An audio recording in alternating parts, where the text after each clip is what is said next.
สบายดีพี่น้องมื้อนี้มาพบพ่อกับช่องบาวดอนชาแนลอีกแล้วเด้อมื้อนี้บาวดอนอยู่บ้านบาวดอนกับเซาตุ๊กมีงานเนาะพี่น้องเนาะเป็นงานบุญบั้งไฟเป็น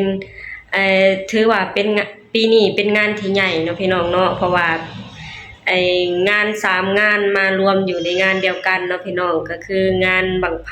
แล้วก็งานผาป่าแล้วก็งานแห่นาคอยู่ในงานเดียวกันเนาะพี่น้องเนาะถือว่าเป็นงานที่ใหญ่เนาะพี่น้อง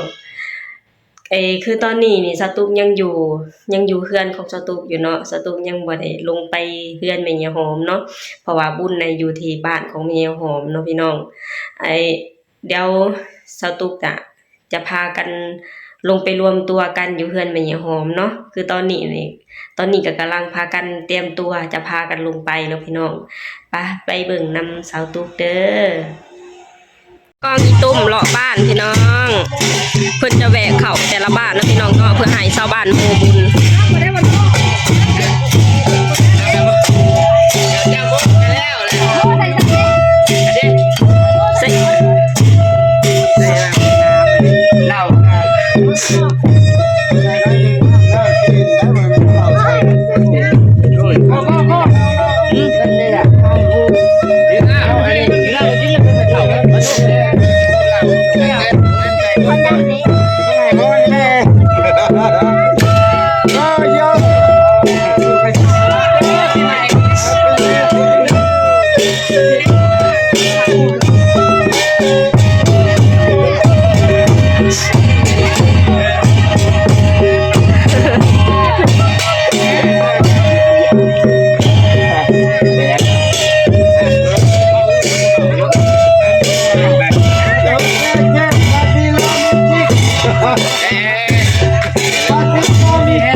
นี่มาพูให้ร้านนะพี่น้อง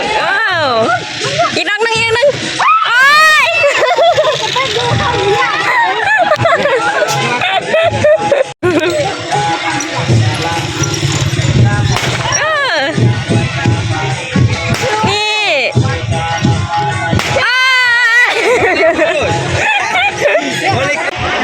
โอ้ยลงมาผมเป็น11แล้วกันได้แล้วบอกท่านเจ้าโอ้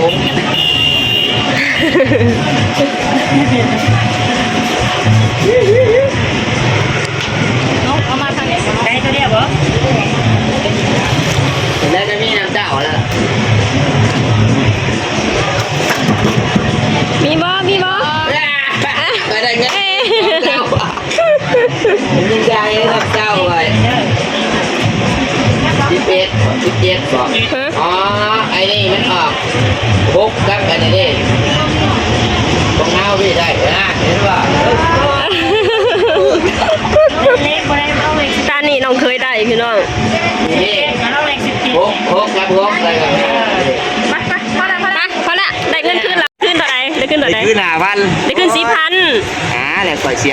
ย5,000กินก่อยลง5,000จะลง5,000ก็ได้กำไร5,000ก็พอพี่น้องดินพ่อแต่หูจักก็พอแล้วการพนันเป็นสิ่งที่ไม่ดีนะคะแต่ถ้าเรามีเงินเราก็เล่นเขาจะแห่กองแห่กองอีตุ่มเขามานะพี่น้อง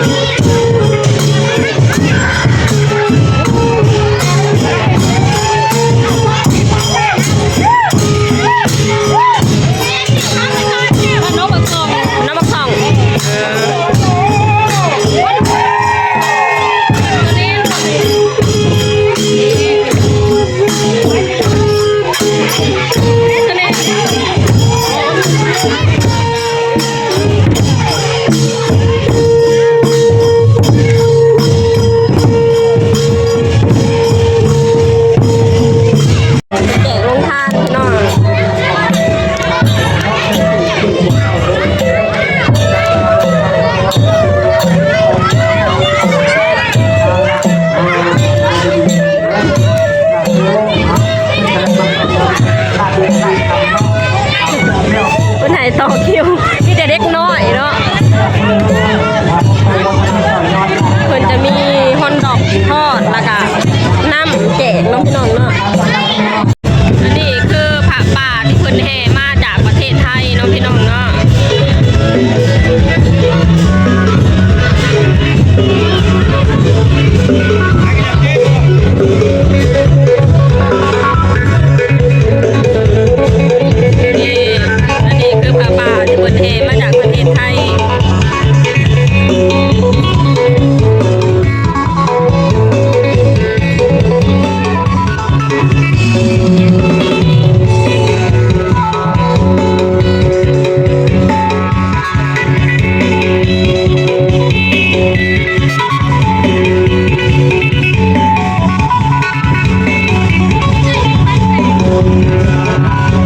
นจะไอประมาณเพิ่นจะแห่ประมาณ3 หอบเนาะพี่น้อง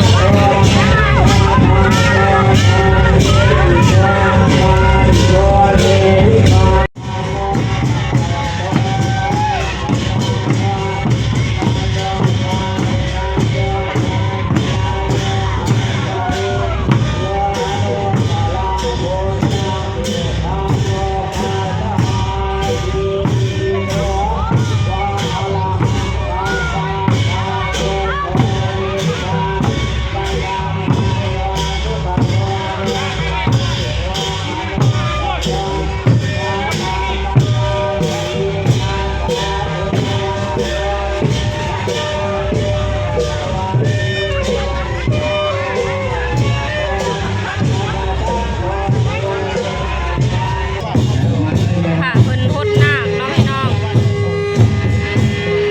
อันนี้คือพิธีพดนาคเนาะ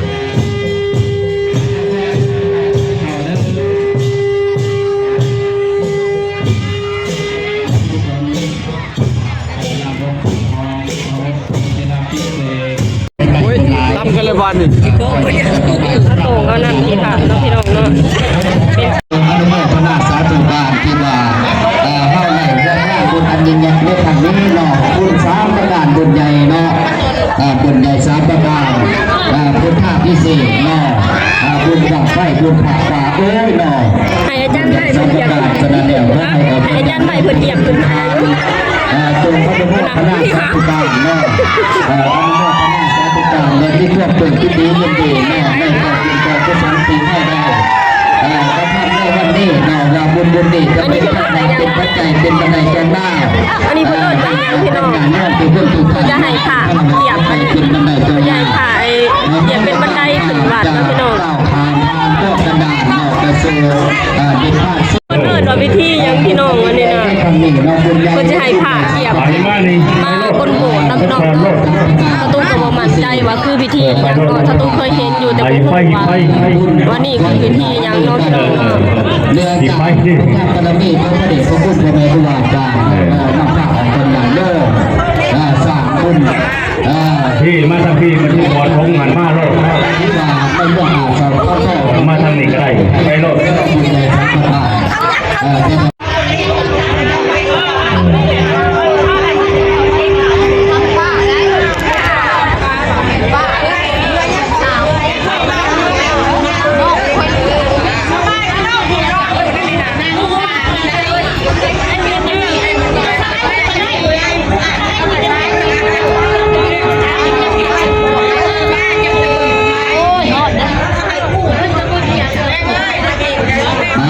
ต้นหยาดโยมเด้อบัดนี้เนาะบ้านนั้นก็บ้านเดียวกันเสื้อผ้าเสื้อผ้าโยมเนาะผู้ มี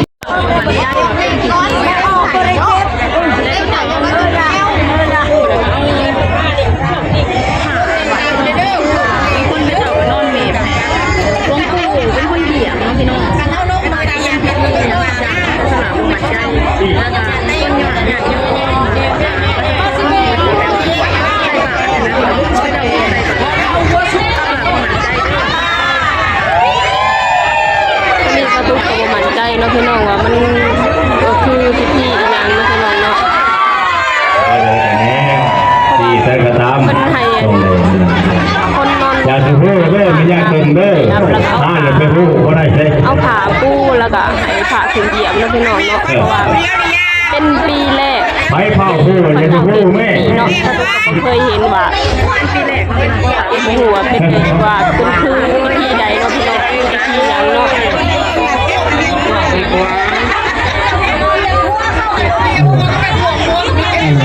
เอาพ่อผู้ใดกินแล้วเด้อเยี่ยมพักแล้วเด้อไม่เยี่ยมพักเลยเด้อเอา ชอบเงี้ย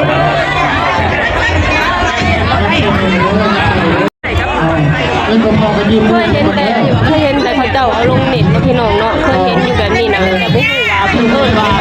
พิธีหยังเนาะพี่น้องแล้วตุ๊กก็บ่เคยเห็นจักเทื่อเพิ่นจะเหยียบขึ้นไปโบสถ์เนาะพี่น้องบ่ฮู้ว่าเพิ่นเอิ้นว่าพิธีหยังเนาะพี่น้องเนาะ ได้ยินเดียวเดียวเป็นเลือกซี่ปัญหา เพิ่นจะเลาะใส่ให้ญาติโยมใส่บาตรแล้วก็เพิ่นจะ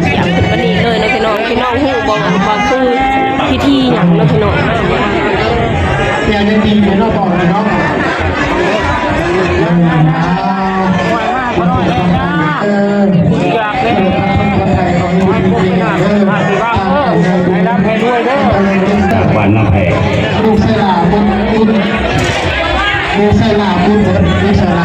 จับเนี่ยฐานมานำอยู่เลิกเลยเด้ออย่าลงได้ กินเลย มีคันคานเป็นแก่ลายเลย สาธุ ลอยไปปี เอาเลขท้าย6ตัวด้วยเกียร์ด้วย เอาไป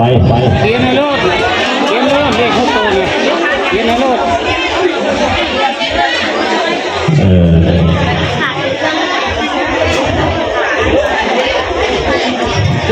สู้กับโกกันยืนกันก็ได้ครับ ไป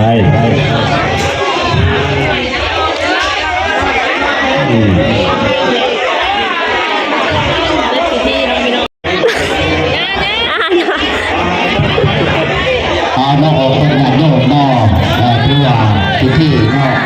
เสร็จพิธีเรียบร้อยพี่น้อง ได้สักเดือนเจ็ดสิบไปพิธีเรียบ